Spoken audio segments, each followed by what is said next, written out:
നമസ്കാരം.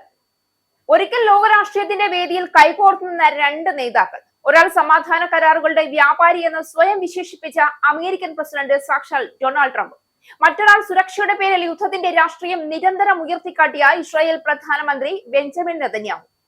എന്നാൽ ഇന്ന് ആ കൂട്ടുകെട്ടിന്റെ ചുവരുകളിൽ വിള്ളലുകൾ വീണു തുടങ്ങിയെന്ന സൂചനകളാണ് പശ്ചിമേഷ്യയിൽ നിന്ന് ഉയരുന്നത്. ഇറാൻ US സമാധാന കരാറിനെ തള്ളിയാണ് ഇസ്രായേൽ മന്ത്രിമാർ രംഗത്ത് വന്നിരിക്കുന്നത്.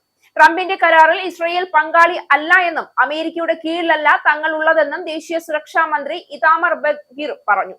തെക്കൻ ലെബനനിൽ നിന്ന് ഇസ്രായേൽ പിന്മാറില്ല എന്ന് പ്രതിരോധ മന്ത്രി ഇസ്രായേൽ കാറ്റ്സും പ്രഖ്യാപിച്ചു കഴിഞ്ഞു. ഇറാൻ US കരാറിൽ ലെബനനിലെ സൈനിക നടപടി പിൻവലിക്കുന്നതടക്കം ഉൾപ്പെടുന്നുവെന്ന റിപ്പോർട്ടുകൾക്കിടയിലാണ് ഇസ്രായേൽ മന്ത്രിമാരുടെ കടുത്ത വിയോജിപ്പ് പുറത്തെത്തിയിരിക്കുന്നത്. നെതന്യാഹു മന്ത്രിസഭയിലെ മറ്റു മന്ത്രിമാരും വിയോജിപ്പുമായി രംഗത്തെത്തിയിട്ടുണ്ട്. അതേസമയം നെതന്യാഹു നിലപാട് വ്യക്തമാക്കിയിട്ടുമില്ല. അന്താരാഷ്ട്ര സമ്മർദ്ദത്തിന് ഞങ്ങൾ വഴങ്ങിയ ഓരോ തവണയും പലിശയോടെ രക്തം ചിന്തേണ്ടി വന്നിട്ടുണ്ടെന്നും ബെൻ-ഗിർ പറഞ്ഞു. ഓസ്ലോ ഉടമ്പടിയിൽ അതാണ് സംഭവിച്ചത്. 2006 ലെബനൻ കരാറിലും അത് ശരിയായിരുന്നു. ഗാസയിലെ എല്ലാ കാലഘട്ടത്തിലും അത് ശരിയായിരുന്നു. എല്ലായ്പ്പോഴും ഞങ്ങളുടെ മുഖത്ത് പൊട്ടിത്തെറിച്ചു എന്നാണ് ഇസ്രായേൽ ദേശീയ സുരക്ഷാ മന്ത്രി പറഞ്ഞു വെച്ചത്. ഇസ്രായേലിലെ പൗരന്മാർ, IDF സൈനികർ, യഹൂദ ജനത എന്നിവരോടാണ് ഞങ്ങളുടെ കടമ. യഹൂദർക്ക് സുരക്ഷ നൽകുന്നതാണ് ഞങ്ങളുടെ കർത്തവ്യം. ഞങ്ങൾ അമേരിക്കയെ സ്നേഹിക്കുന്നു. പ്രസിഡന്റ് ട്രംപിനോട് നന്ദിയുണ്ട്. എന്നിരുന്നാലും ഇസ്രായേൽ ഒരു ബനാന റിപ്പബ്ലിക് അല്ല എന്നും അദ്ദേഹം കൂട്ടിച്ചേർത്തു. ഇസ്രായേൽ പ്രധാനമന്ത്രിയെ എല്ലായ്പ്പോഴും കാര്യം ഓർമ്മപ്പെടുത്താറുണ്ടെന്നും ചരിത്രപരമായ തീരുമാനമെടുക്കണമെന്നും ദേശീയ സുരക്ഷാ മന്ത്രി ആവശ്യപ്പെടുകയും ചെയ്തു. ഞാൻ പ്രധാനമന്ത്രിയോട് എപ്പോഴും ഇക്കാര്യങ്ങൾ പറയാറുണ്ട്. എല്ലാ പ്രധാനപ്പെട്ട ചരിത്ര സന്ധികളിലും അടച്ചിട്ട മുറികളിൽ അവ ആവർത്തിക്കാറുമുണ്ട്. ചരിത്ര നിമിഷങ്ങളിൽ ചരിത്രപരമായ തീരുമാനമെടുക്കണം. എന്റെ നിലപാട് വ്യക്തമാണ്. ഞങ്ങളുടെ സുരക്ഷ ഉറപ്പാക്കാത്ത ഈ കരാറിൽ ഞങ്ങൾ പങ്കാളികളല്ല. അത് ഞങ്ങളെ ഒരു തരത്തിലും ബാധ്യസ്ഥരാക്കുന്നില്ല. ഹിസ്ബുള്ളയെ നിരായുധരാക്കുന്നതിൽ കുറഞ്ഞ ഒന്നിനും ഞങ്ങൾ വിട്ടുവീഴ്ച ചെയ്യില്ല. ഞങ്ങളുടെ പോരാളികൾ പിടിച്ചെടുത്ത ഭീകരവാദ അടിസ്ഥാന സൗകര്യങ്ങൾ നീക്കം ചെയ്ത ഒരു പ്രദേശത്ത് നിന്നും ഞങ്ങൾ പിന്മാറില്ല എന്നാണ് ബെൻ-ഗിർ പരസ്യ പ്രസ്താവനയിൽ അറിയിച്ചത്. ലെബനനിൽ ഇസ്രായേലിലേക്ക് ഏതെങ്കിലും തരത്തിലുള്ള ആക്രമണം നടന്നാൽ തിരിച്ചടിക്കുമെന്നും അദ്ദേഹം വ്യക്തമാക്കിയിട്ടുണ്ട്. ശത്രുക്കൾക്ക് മുന്നിൽ തലകുനിക്കാൻ ഇനി ഉദ്ദേശിക്കുന്നില്ല എന്നും അടിവാങ്ങി നിശബ്ദരായിരുന്ന യഹൂദരുടെ കാലം കഴിഞ്ഞുവെന്നും ഇനി അതൊരിക്കലും ഉണ്ടാകില്ല എന്നും അദ്ദേഹം കൂട്ടിച്ചേർക്കുകയും ചെയ്തു.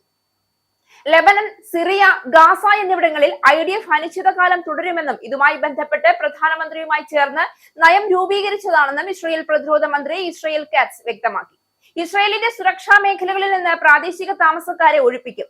ഭൂമിക്ക് മുകളിലും താഴെയുമുള്ള എല്ലാ ഭീകരവാദ അടിസ്ഥാന സൗകര്യങ്ങളും സഹായം ചെയ്യുന്ന ഗ്രാമങ്ങളും നശിപ്പിക്കുമെന്നും പ്രതിരോധ മന്ത്രി പറഞ്ഞു. ലെബനനിൽ നിന്ന് ഇസ്രായേൽ പിന്മാറില്ല എന്നടക്കമുള്ള കാര്യങ്ങൾ പ്രധാനമന്ത്രി Benjamin Netanyahu US president Donald ട്രംപിനോടും മറ്റു ഉന്നത അമേരിക്കൻ ഉദ്യോഗസ്ഥരോടും വ്യക്തമാക്കിയിട്ടുണ്ട് എന്നും അദ്ദേഹം പറയുന്നുണ്ട്. ഇസ്രായേലിന്റെ സുരക്ഷാ താൽപര്യങ്ങളിലോ പൗരന്മാരുടെ സംരക്ഷണത്തിലോ ഞങ്ങൾ വിട്ടുവീഴ്ച ചെയ്യില്ല എന്നും സുരക്ഷാ മേഖലകളിൽ നിന്ന് ഞങ്ങൾ പിന്മാറില്ല എന്നും ലെബനനിലെ സംഭവങ്ങളുടെ പേരിൽ ഇറാൻ ഇസ്രായേലിനെ ആക്രമിക്കുകയാണെങ്കിൽ ഞങ്ങൾ അതിനെതിരെ പൂർണ്ണ ശക്തിയോടെ തിരിച്ചടിക്കുമെന്നും ഇസ്രായേൽ കാറ്റ്സ് മുന്നറിയിപ്പ് നൽകുകയും ചെയ്തിട്ടുണ്ട്. ലോകം സമാധാനത്തിന്റെ വഴികൾ തേടുമ്പോൾ യുദ്ധത്തിന്റെ തീ അണയാതിരിക്കണമെന്നൊരു പിടിവാശി ചില അധികാര കേന്ദ്രങ്ങളിൽ ഇപ്പോഴും നിലനിൽക്കുന്നുവെന്ന വിമർശനം ഇതോടെ ശക്തമാവുകയാണ്. അമേരിക്കയും ഇറാനും തമ്മിലുള്ള സമാധാന ധാരണയിലേക്ക് ചർച്ചകൾ നീങ്ങുമ്പോൾ അതിനെ ഇസ്രായേൽ തള്ളിക്കളയുന്ന വാർത്ത വെറും നയതന്ത്ര ഭിന്നതയല്ല, അത് ട്രംപ് നെതന്യാഹു ബന്ധത്തിലെ അസ്വാരസ്യത്തിന്റെ പുതിയ അധ്യായമായും വിലയിരുത്തപ്പെടുന്നുണ്ട്. കാരണം യുദ്ധം അവസാനിക്കുമ്പോൾ ആയുധങ്ങളുടെ ശബ്ദം മാത്രമല്ല നിശബ്ദമാകുന്നത്, ചില രാഷ്ട്രീയ അജണ്ടകൾക്കും അവിടെ വിരാമമിടുന്നു. സംഘർഷങ്ങൾ തുടരുന്നിടത്തോളം സുരക്ഷയുടെ പേരിൽ അധികാരം ഉറപ്പിക്കാനാകുമെന്ന കണക്കുകൂട്ടലുകളെ കുറിച്ചും ചോദ്യങ്ങൾ ഉയർന്നു. അതിനിടെയാണ് ലെബനനിലെ സൈനിക സാന്നിധ്യം തുടരണമെന്ന ഇസ്രായേലിന്റെ കടുത്ത നിലപാടും സമാധാന നീക്കങ്ങളെ തള്ളിക്കളയുന്ന അല്ലെങ്കിൽ വെല്ലുവിളിക്കുന്ന സമീപനവും അന്താരാഷ്ട്ര ശ്രദ്ധ നേടുന്നത്. സമാധാനത്തിന്റെ മേശയിൽ ലോകം ഒത്തുകൂടാൻ ശ്രമിക്കുമ്പോൾ യുദ്ധത്തിന്റെ നിഴൽ കൈവിടാൻ തയ്യാറാകാത്ത ഇസ്രായേൽ രാഷ്ട്രീയത്തിന്റെ കഥയാണ് ഇനി പശ്ചിമേഷ്യ പറയുന്നത്.